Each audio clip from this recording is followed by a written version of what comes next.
Sport news. Finally, once again, we're back. It's not a lot, but it's a little bit. Out of retirement, on the way to Tampa Bay. Joe, can you believe it? Bro, I woke up to y'all messages and I really couldn't believe that, bro. Like, I really couldn't believe. So did he just dislike the Patriots that much that he wanted to retire? I think so. To be honest, this was shocking. I mean, I thought Gronk was done. But he's done plenty of interviews about how happy he was and what it was doing to his body, and I do keep up with some stuff. Some of his comments, he always left the door open. You know what I mean? As far as his health, because Miko, right? He was just talking about being in good spirits, and he wanted to find like the love for everything again. He said he lost that, and I think we're wondering, is Belichick the reason for the loss of love that he was referring to? So seeing Tom Brady getting a new environment, a past happy environment, was that something that he was going to go down there and be excited about? Just that freedom away from Belichick and the Patriot way.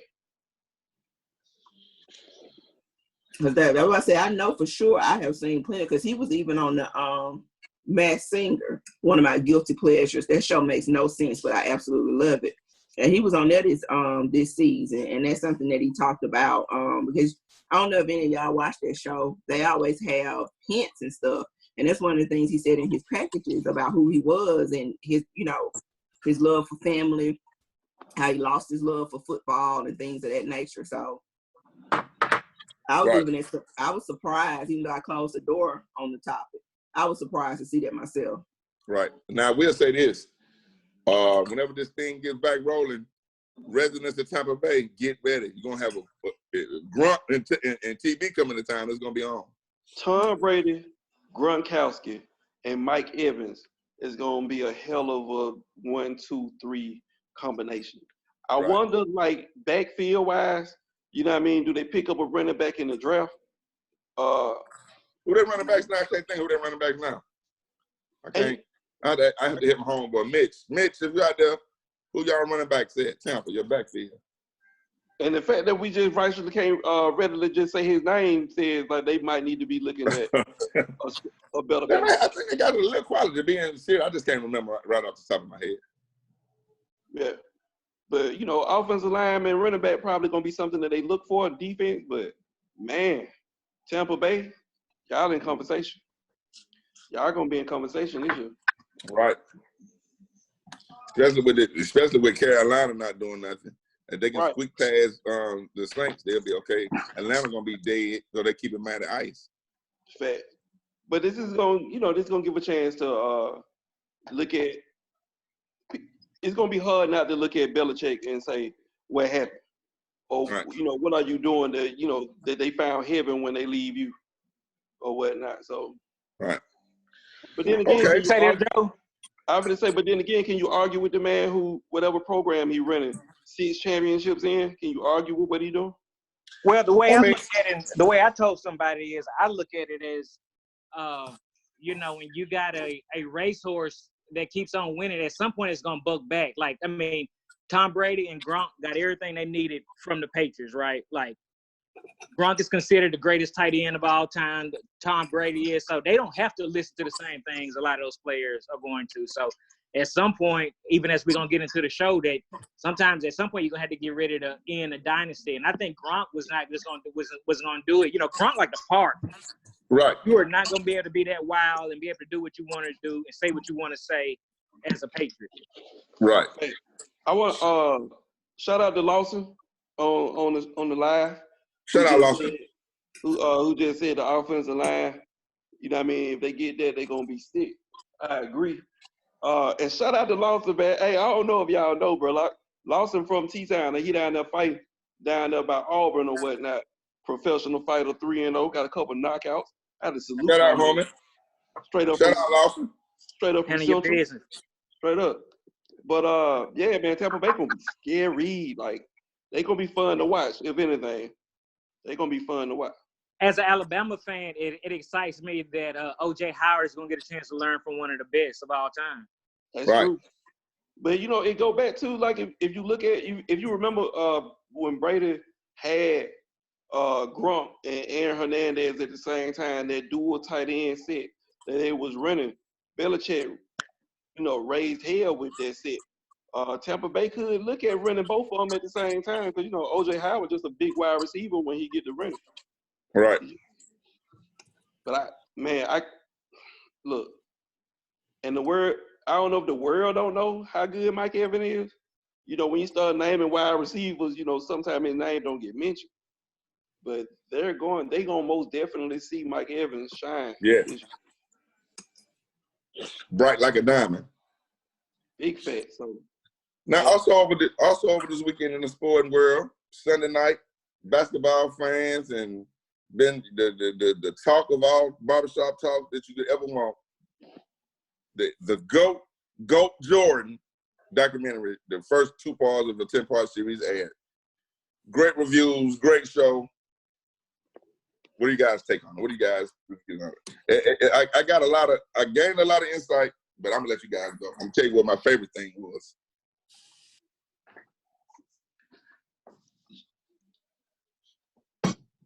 So it's so much. It was much needed. I think the timing couldn't be better. As I think it pretty much had all of sports fans that if you were a fan of any sport, you had to respect the Bulls. And being that you have no sports to watch right now, I think have they reported what the numbers are yet? Because I know those numbers have got to be insane. I hadn't seen them yet. It was almost like a game. It was like at 7 o'clock. I'm trying to get hot wings. I'm sitting around like it's a game. I turn everything off. It was their most watched documentary that they ever showed out of all they 30-30s and whatnot. And I want to say it was right behind A Game is one of the most viewed shows on ESPN. Wow. Yeah, it was huge. I like to see I think that was one of the first chances we got a chance to see Jordan as a person. You know, Jordan was always such a legend, and he was so much guard of his personality or what he really thought about things that I think it really opened up the door to a lot of his insight. Like, one thing is Jordan never, ever, ever, or y'all can tell me if I'm wrong, I've never known Jordan mention race being an issue growing up for him or the challenges that he had there. I thought it was very insightful. I thought that it was a great piece of work. I did not know. Did y'all know that they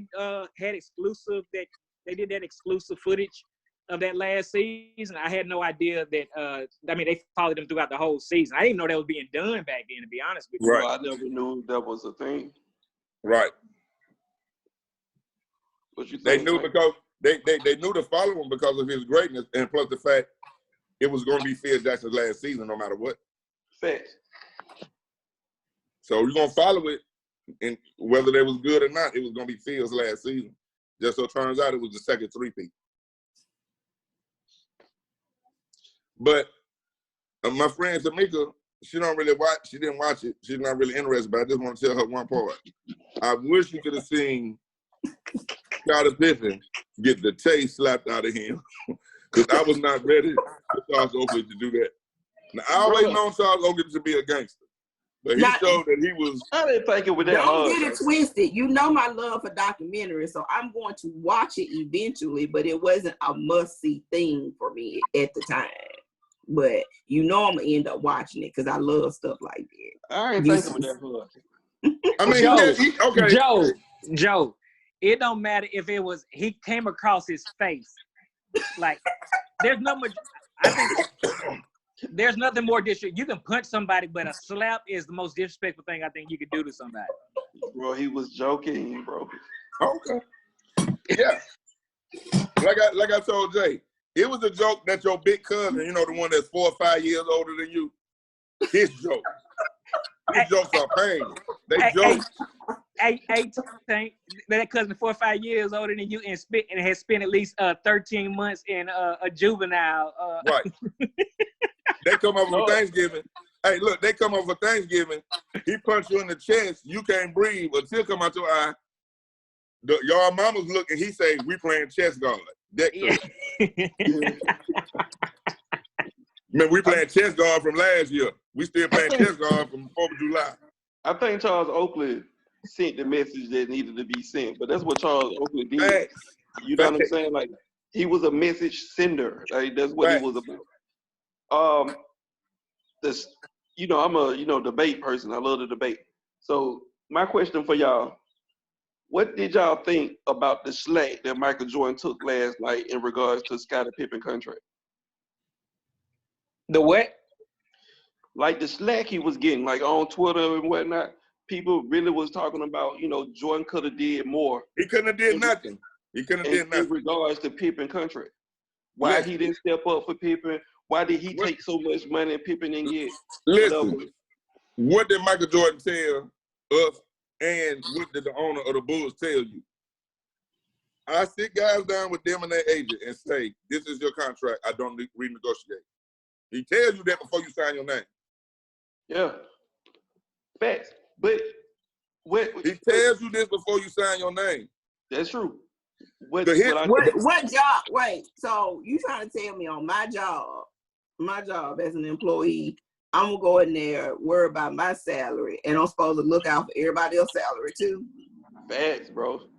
There's a lot. They definitely was my man LJ about that, man. They definitely was underpaying him. I'm definitely gonna agree with that. He was MJ and the man. Luke Longley was getting more money than Scottie Pippen. He was unjustly getting his money. That's shameful.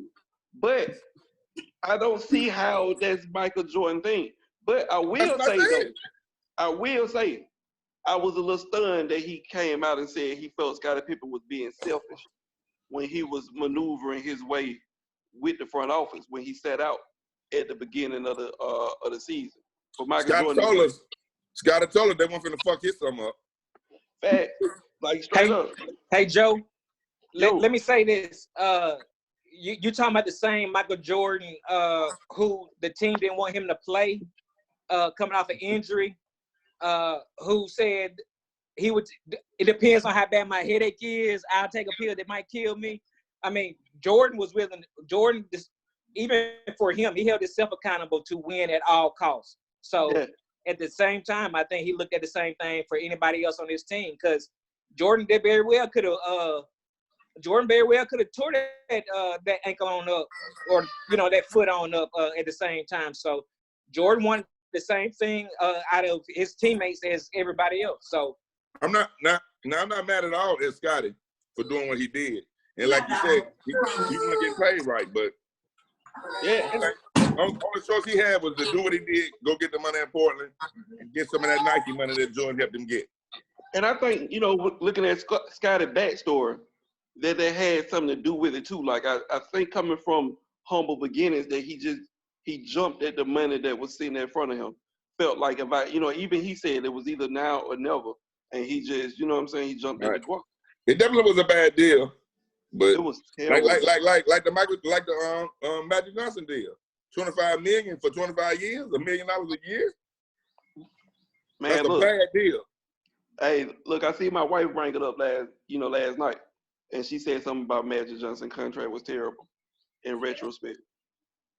25 years for $25 million for the greatest point guard to ever play for $1 million a year. I don't care what the NBA was making at the time. If you give a man $1 million per year, at some point in time, which leads me to my question: when did opting out come a thing? Because why did these people never fight their contract and just say, hey, I'm gonna opt out, or hey, we need to sit down and renegotiate? Like, when did whenever they went to that, how they do the collective bargaining meetings or whatever they do, I can't remember what year that was. I would love to know, Jay, Tank, sis, y'all, whenever y'all figure this out, find out who was the player that made that shit shake. Who was the one who jumped up and was just like, no, bro, I'm gonna need that opt-out clause or something. Right.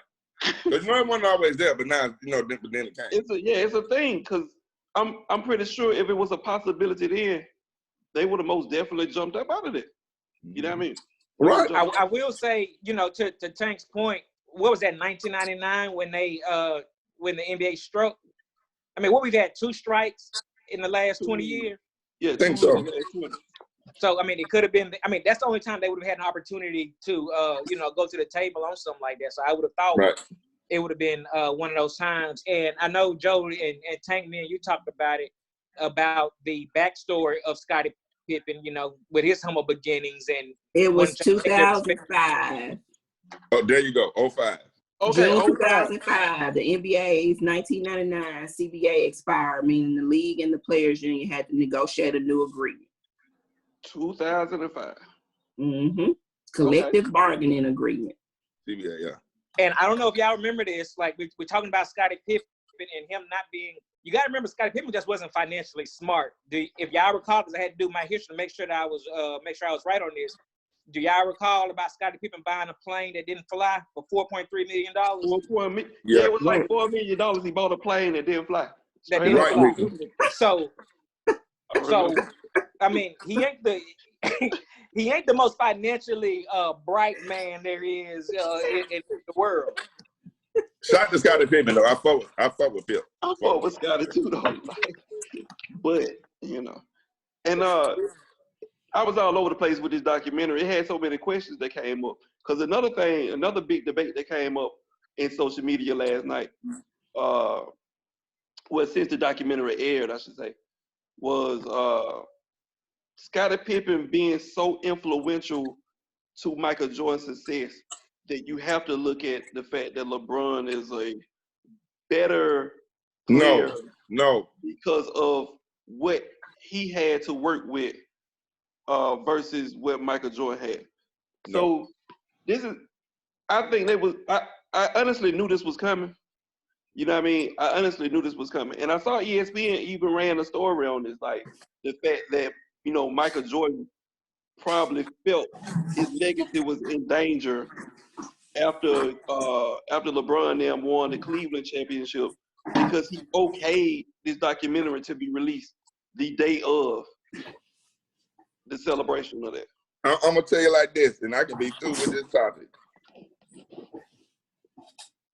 When I watched the documentary, and this little old bitty boy came from college, and I watched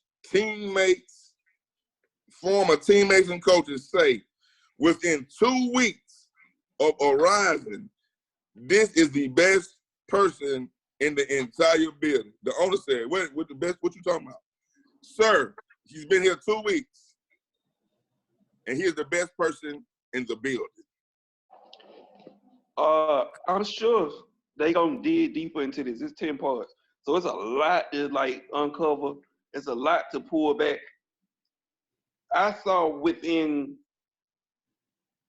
UNC his first few years of Chicago, an instinct to take over a game that the player that they try to say is better than him just don't possess. We talking about a person who's 20, where he 21. The shot that he took at 18 in UNC as a freshman shows you that he had, those type of guts that he can just let the game sit on him, win or lose. Right. I just wish they would leave the conversation alone.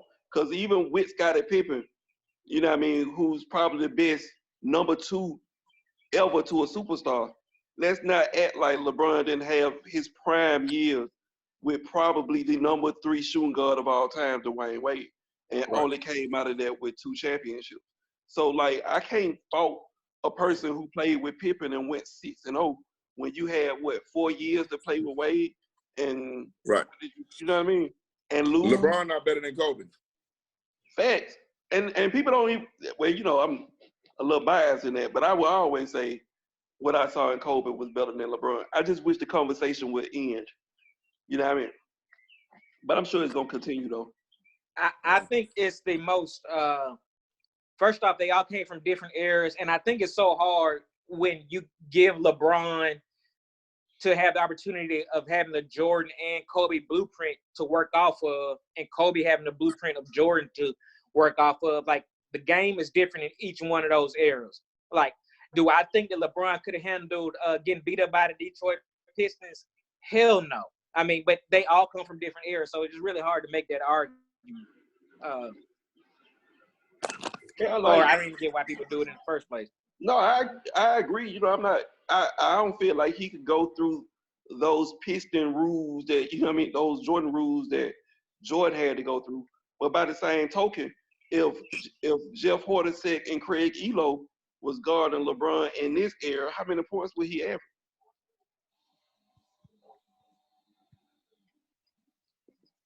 And being able to deal with just getting fouled, like actually getting touched. We are talking about the biggest flopper of all time. Facts. That's what I'm saying. You take some of those players and put them in this era that really call foul for every touch thing and whatever, and he gonna work. But Right. it's the instinct thing that that I see. Because even if he'll do work, he still start passing the ball off because that's just who he is. He just to me, he's more Magic than Jordan that they always want him to be. Yeah. They want him to be Jordan when he was more Magic than anything. Hey, and not to stay on that, and I want to get back to the Last Dance. And I know Tank, you mentioned the Charles Oakley slap was your favorite part, but when they went into Game 2 of the Boston Celtics, and they put on that LL Cool J, man, that was hype. That was the hype part. That was my favorite part right there. That was my favorite part too. Yeah. That may have been my favorite part. I mean, as far as hype. I guess I just was shocked at the Oakley, and I was shocked at the cocaine part, and I was shocked at the F-bombs. I was shocked at the F-bombs that was dropping on ESPN. Yeah. But that when they dropped the LA, oh, man. Right before that, though, I was shocked to see that MJ played golf with Danny Ainge the day before. Like, that shocked me. That shocked me, too. Yeah, MJ come across like to hell with all y'all. But it just go back to who he is. Like, I could play golf with you today, and I'm going to kill you tomorrow. It's like... And a huge gambler, because, and that name said, I took a couple of dollars from him. Hey. And he went ham the next day. I wonder, does the documentary go... You gone mute, Joe.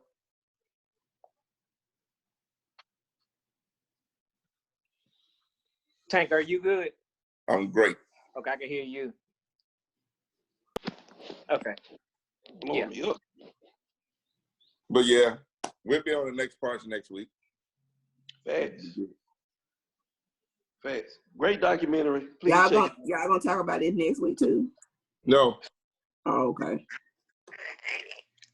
Are we moving on? Are we moving on, Tank? No, we're gonna move on. I'm just asking for myself. Look, we might as well move on in case we have to touch on it next week. I'm quite sure we're going to have to touch on episodes 3 and 4 next week. Y'all is on Sundays, ESPN, 8 o'clock each and every Sunday.